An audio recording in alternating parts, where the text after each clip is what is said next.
Osimhen si accende dall'altra parte, Kvaratskhelia che riceve, Kvaratskhelia 1 contro 1, va sul destro, sterza, risterza e calcia! Sotto la Touching nothing that traversa! I do, I mean no disrespect. The bars today was dropping over there, but make them switch connects. Get anything I want and making sure I never miss a step. Only thing we ever focused on is secrets better kept. Hello and welcome back to another episode of Serie A Spotlight. This is episode 85 and today I'm your host Matt, riding solo as Jake finds himself in Poland where he's watching Queens of the Stone Age throughout a torrential storm. Quite random, I've never heard him speak about Queens of the Stone Age before, but hey, turns out he took a liking to them at the age of 28. Who am I to stop him? I hope that I will be so enthusiastic and eager to learn about new things at the age of 28. This episode, guys, is the first of its kind on Serie A Spotlight. I'm not here to bring you any news, rumors, updates, or any special guests, but rather to bring you guys our first Serie A interactive quiz. So Jake and I put together some questions regarding Serie A's 2022-2023 season, which I will be asking each and every one of you in this episode. I give you 10 seconds to come up with an answer before I provide you with the correct one myself, along with some further information and statistics. You can keep score and let us know how you've gotten on, and as always, let us know if you would like more episodes of this nature. One question that will not be included in this quiz, guys, is who scored the goal of the season this year? Because you've just heard it in our intro, it was Kvaratskhelia for his fantastic solo strike against Atalanta. The Georgian turned Ladea's defence inside out before rifling into the roof of the net to top off a magnificent debut season for Napoli, a season which brought so much joy to the Neapolitans after they sealed their third Scudetto in their history. As usual, don't forget to give us a follow on our main social media channels, Instagram, TikTok, Twitter, and YouTube, and drop us a 5-star rating wherever you guys are getting your podcast. Also, if you wish to contribute to Serie A Spotlight's upcoming studio, you can feel free to join our Patreon for just €3.99 a month. The link is in our Instagram bio. We also create some exclusive content for our patrons, and you will be added to the latest group chat in Serie A history. Shout out to everyone that's already contributing. Further to this, guys, on behalf of Jake and myself, I would like to thank all of our listeners for helping us reach 10,000 downloads on Spotify, 11,000 TikTok followers, and 1,000 Instagram followers. Whether you're a day one or you're new here, we appreciate you taking time out to listen to our work. We put a lot of hard work into this, so really, truly, guys, I do appreciate it. We do appreciate it, rather, because Jake will literally kill me if I don't mention him in this podcast. So, without further ado, let's get into it, guys. Question number 1. Who was the only team to occupy first in Serie A this season, apart from Napoli?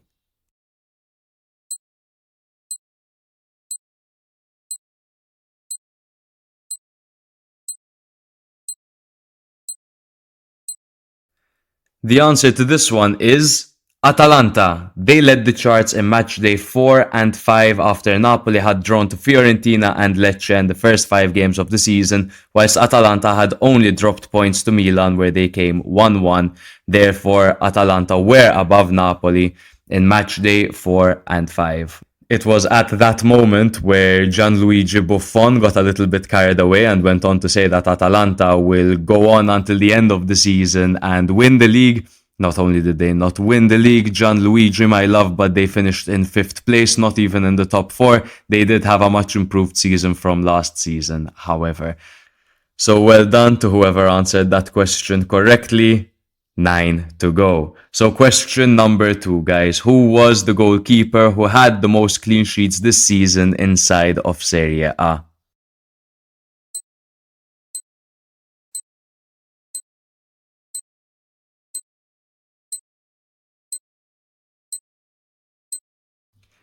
The correct answer for this is Lazio's very own Ivan Provedel, who kept 21 clean sheets this season, which is insane, guys, considering that that's a 55% clean sheet rate. He kept 8 clean sheets at home, and he kept 13 clean sheets away from home. In second was Alex Meret with 16. In third, Wojciech Szczesny with 15.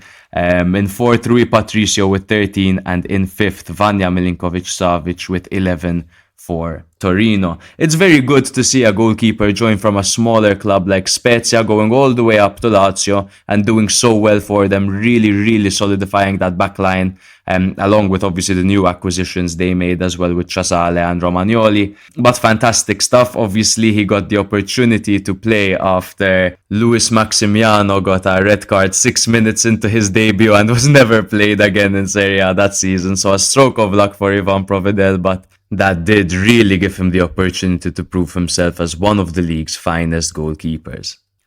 Moving on to question number 3, guys. Who got the most assists in Serie A this season?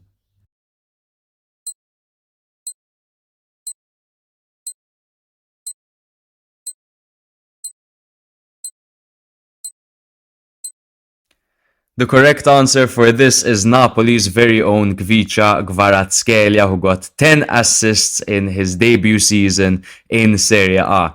He was followed by another 5 individuals who each have 8 assists this season, with Rafael Leao, Sergej Milinkovic-Savic, Musa Barrow, Piotr Zielinski, and Filip Kostic.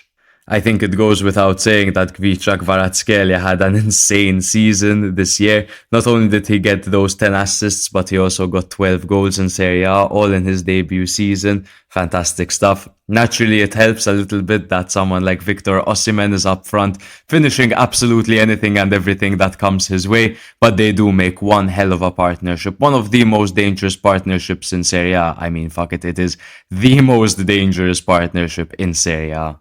So if you're 3 for 3 at the moment, guys, well done. I highly respect your ball knowledge. We are gonna turn it up a little bit and make it a bit more difficult for you guys. So here we go on to our 4th question.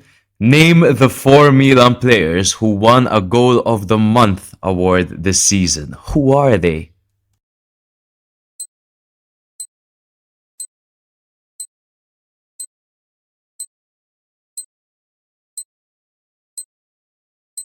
They are Rafael Leao, Brahim Diaz, Alexis Salemakers, and Theo Hernandez. It was Leao's solo goal against Inter in Milan's only win against Inter this season. It was a 3-2 win in the opening games of the season. He did score 2 that games, but this one was his 2nd goal in that game. It was a lovely solo run and a finish into the far post. Brahim Diaz for his goal against Juventus in Milan's 2-0 victory. He did the whole Messi celebration over there. He took on literally the entire team. There was a loose ball, I believe, by Danilo, a very uncharacteristic error by him, but Brahim Diaz capitalized. Really sad won't be getting to see him in Serie A next year, but hopefully he'll be ripping shit up in La Liga next year for Real Madrid. Salemakers scored a phenomenal goal when Milan ran rampant against Napoli with the score of 4-0. I remember the Arabic commentator was losing his absolute nut in this one. Salemakers, Salemakers, Salemakers, Salemakers, Salemakers, and rightly so. I would have lost my nut too if I was the commentator for that game. Brilliant stuff by Alexis Salemakers there. Theo Hernandez with another coast-to-coast goal this season. Last season it was against Atalanta. This season it was against Lazio. He ran the full length of the pitch before just fucking firing the shot into the top corner from distance, beating Provedel. Funnily enough, you guys now know that he had the most clean sheets this season, so no easy task for Theo Hernandez. But yes, those are the 4 of them, guys. Leao, Brahim, Sally, and Theo Hernandez. Okay, now if you're 4 for 4, I'm starting to respect you a little bit more. We might have you on the podcast sometime soon, but let's jump to question number 5. Who is the only player in Serie A this season to have scored 2 hat-tricks?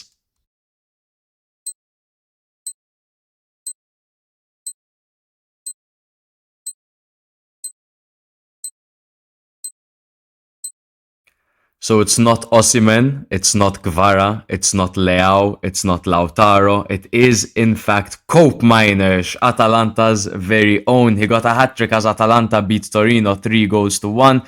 And towards the end of the season when Atalanta beat Monza 5-2. Quite random to come from a midfielder, but a very versatile midfielder. We see him playing as a regista, as a trequartista, as a box-to-box. He fits the mold anywhere, and one thing he can keep is his eye for goal. He's a very intelligent player, he can read the game superbly, and that means that at times, much like for example Pasalic, we get to see him in goal scoring opportunities. He's always in space, he's always available, and he's always reading the game. So, amazing feat by Cope Miners. He scored 10 goals this season, and 6 of those were made up in these 2 games. But we will move on now to question number 6. Please name the Serie A manager who got sacked twice this season. Not once, but twice, the poor fuck.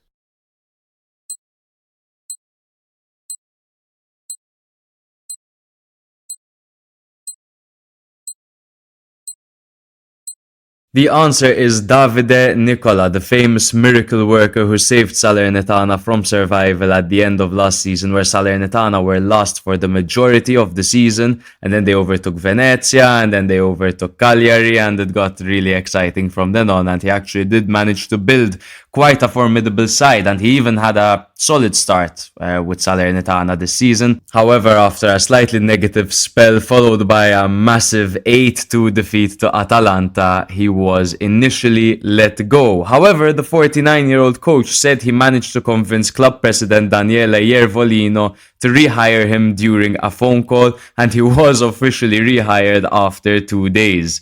Now, since Nicola was reappointed as the manager in January, Salernitana had won 1 and lost 3 in the league, including defeat by relegation rivals Hellas Verona, which led to his second sacking in 31 days, replaced by Paulo Sousa. The rest is history. Paulo Sousa has done a fantastic job now for Salernitana. Everything happens for a reason and all of that corny shit. And if you guys are some of those people that worry about losing your jobs and stuff, just look at Davide Nicola. I mean, he seems fine, no? He produced one of the best miracles that I've ever witnessed in Serie A. And following that, just a bit less than a year later, he got sacked twice in the space of a month. So life is full of ups and downs, guys. You just have to keep bouncing back and keep trying. Okay, we move on to question number 7. Now, this, if you guys watch the podcast closely, you know that Jake and I always struggled with this. However, we did get used to it towards the end of the season.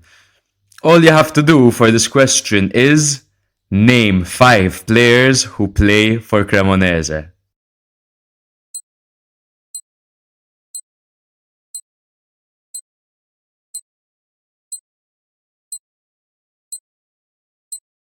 Okay, so if you mentioned Carnesecchi, Lascioskvili, Vasquez, Kirikes, Bonaiuto, Meite, Castagnetti, Piquel, Valeri, Deses, Okereke, Afenajan, Tsaju, so on and so forth, you get the gist. Then you did get this question right. If you missed any of those, the chances are that you didn't mention their reserve players or under 21. So that is the list that you guys can work off of.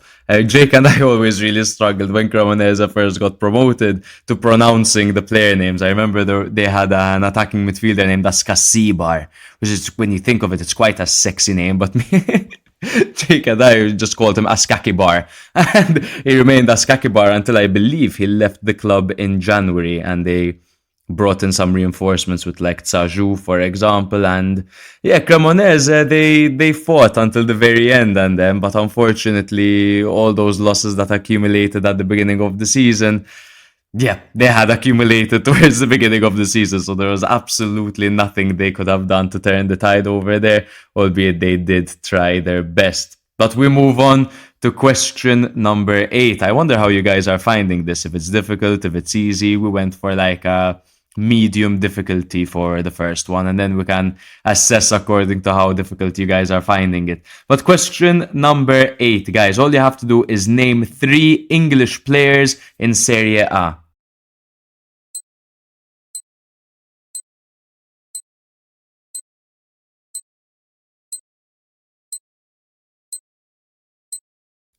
So if you did get this question right, you were likely to have said Fikayo Tomori, Tammy Abraham, and Chris Smalling, which are the 3 most famous English players to play in Serie A. However, there are 2 more, which you may have mentioned, I don't know, with Lewis Binks, who plays for Bologna, and Ronaldo Vieira, who plays for Sampdoria. So those are the 5 English players that played in Serie A this season. Hopefully you managed to guess at least 3 of them. But we move on now to question number 9. who was voted the best young player of the season in Serie A?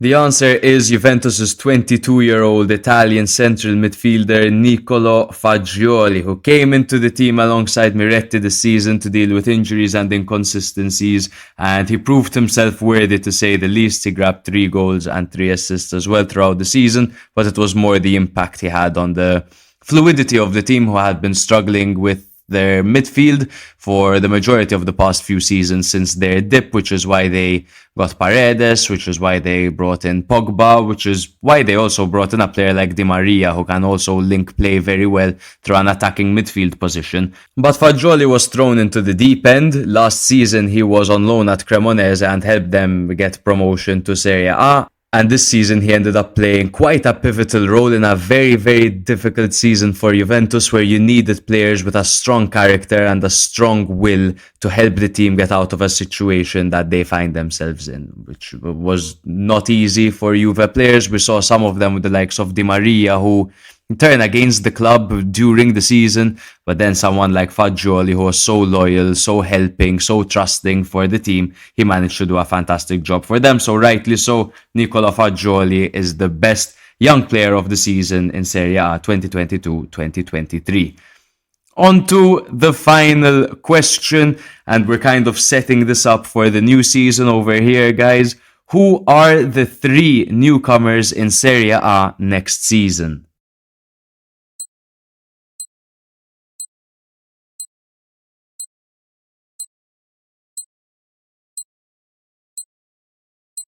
The answer for this is Frosinone, Genoa and Cagliari. Frosinone, who finished first in Serie B last year under their manager at the time, Fabio Grosso. Since they got promotion, Fabio Grosso has agreed to move on from the club to take over another Serie B team in Sampdoria, who just got relegated this season as well. And they will be hiring apparently Eusebio Di Francesco. So that's going to be quite interesting to see Di Francesco getting another shot in Serie A for a club like Frosinone. And obviously we wish Grosso the best of luck with Sampdoria, and hopefully we'll be seeing them back in Serie A next year. Genoa got promoted with their manager Alberto Gilardino, who decided to stay at the team and help them stay in Serie A next year. The Italian legendary striker, all of us remember Alberto Gilardino, especially for his days at Fiorentina and Milan, especially for that goal for Milan against Manchester United to seal a 3-0 victory. Very exciting stuff, guys, to see such a legend in Serie A next year as a manager. And Cagliari, obviously, they got promoted through the playoffs after defeating Bari in the final, thanks to the Tinkerman, Claudio Ranieri, who also seems to be staying on for another season in Serie A for him. Okay, so that's the end of this episode, our first interactive quiz. Do let us know how you got on, whether or not you're fans of this segment, and how you felt about the difficulty of the questions. As always, we will be back next week with another one of our weekly episodes with more information on that to come. Once again, I kindly ask you guys to check out our socials on Instagram, TikTok, Twitter, and YouTube at Serie A Spotlight. We've got a bunch of lit snippets from our podcasts over there. Feel free also to drop us a 5-star rating wherever you guys get your podcast, and also our Patreon is just $3.99 a month. No pressure, just vibes. We've got the studio coming up, so budgeting is seriously underway. Thank you for listening once again, guys. Jake and I look forward to being back together for the next episode. We will be seeing you then. Take care. You ain't touching nothing that I do, I mean no disrespect. The bars today was dropping over there and make them switch connects. Get anything I want and making sure I never miss a step. Only thing we ever focused on is secrets better.